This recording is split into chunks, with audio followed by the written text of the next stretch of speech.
he says to me that since there'll be a kvutza that will be coming here in Tishrei, so there's a lot of milas, Your advantages in coming with a kvutza. coming along with them, therefore you should stay. Okay. Now, then came the war. Then came, the war. And everybody, all the parents, my mother wanted to send me a ticket. Right, they will be freaked out, as we say. Freaked out, exactly. Yeah, became hysterical. Yeah. And all the Bochrim that were there with me, either they or their fathers wrote to the Rebbe that they should come back, because then the Rebbe made the Babusta Sikha, and he sent us a telegram. I remember he sent us something. There's nothing to be scared of and to scare others. God doesn't slumber or sleep. Yeah. And we should remain there. Now, I didn't have a havamina. I was very calm.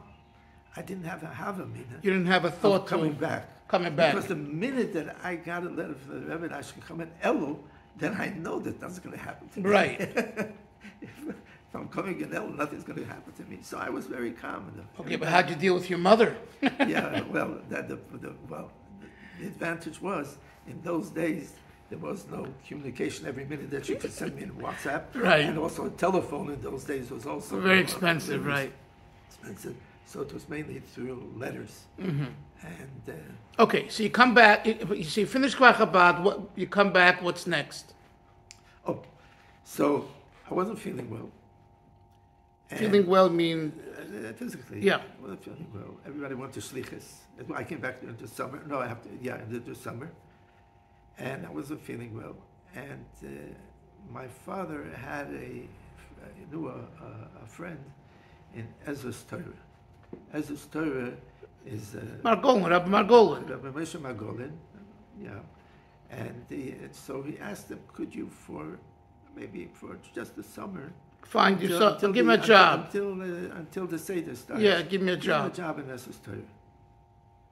So I went there, and I was living there. And you have to understand, when I came to Ezras Torah, it was right coming out from Chabad, that nothing else existed except for the Rebbe, Chassidus, and Gemara.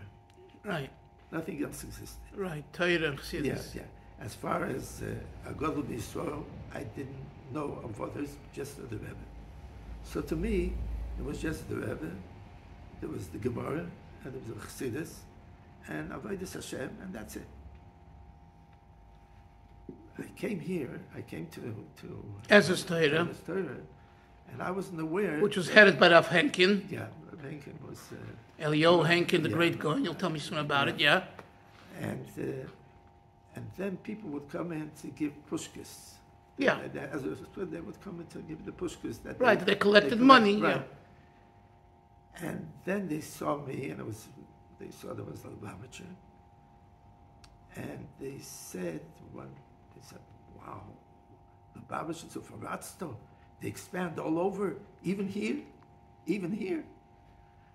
So that was like a jab, Right, because Rabbi Henkin was a Litvish. Yeah, but that's not Rabbi Henkin. The organization. Yeah, right. Yeah, it was founded by Gudus Rabbanim. Okay. Yeah. So I stayed there, and I didn't know what to do. I was ready to go back to Seder. And I wrote to the Rebbe that, I can't take it here anymore because I got jabs. And my nature. But to begin with, you were only going to be there for the summer. Right. So what do you have to write to the Rebbe? You don't even want to stay during the summer. No. The last month was really bad. Was really terrible. Yeah. The second of the 2 months. Yeah. So I wrote to the Rebbe, and you can't take it anymore. You want to leave. I can't take it anymore. Right. You told me this once, and he told you that you should stay. And he told me that Chazal tell us that we have to be mischachik from chashash machlekes. You have to say you have to go far away from any type of arguments. Yamshich v'yishtek.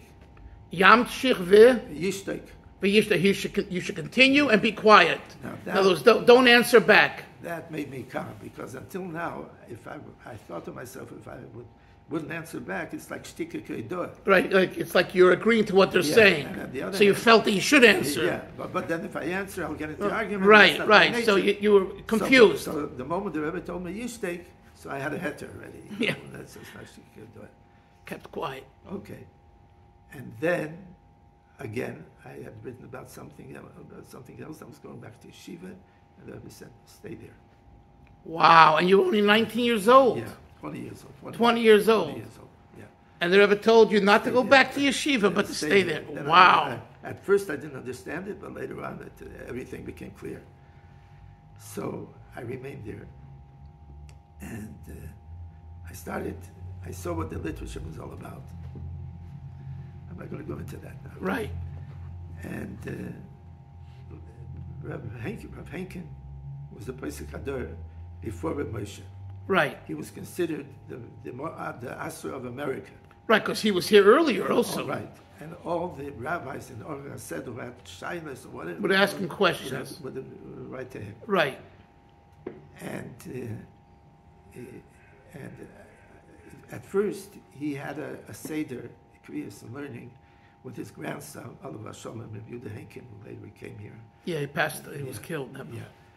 And then he was offered, and Yehuda got married. They made Aliyah. He became a Rav, I think, in Beit Shan at first. And they needed somebody to be with Rav Henkin. He was a Saganur. He was blind at that time. And he needed somebody to be with him. So they asked me to learn with him. Right. For 3 hours a day. From 10 to 12. And you would say the Gemara? I would say the Gemara, and he would even correct me. So he was by heart. He was a goy leil. A goy leil. He was a goy leil. And like I said, he was there before Moshe. Moshe respected him very much. Moshe would come to him in his house. Rosh Hashanah on Minch nach Sibach Siman Teva.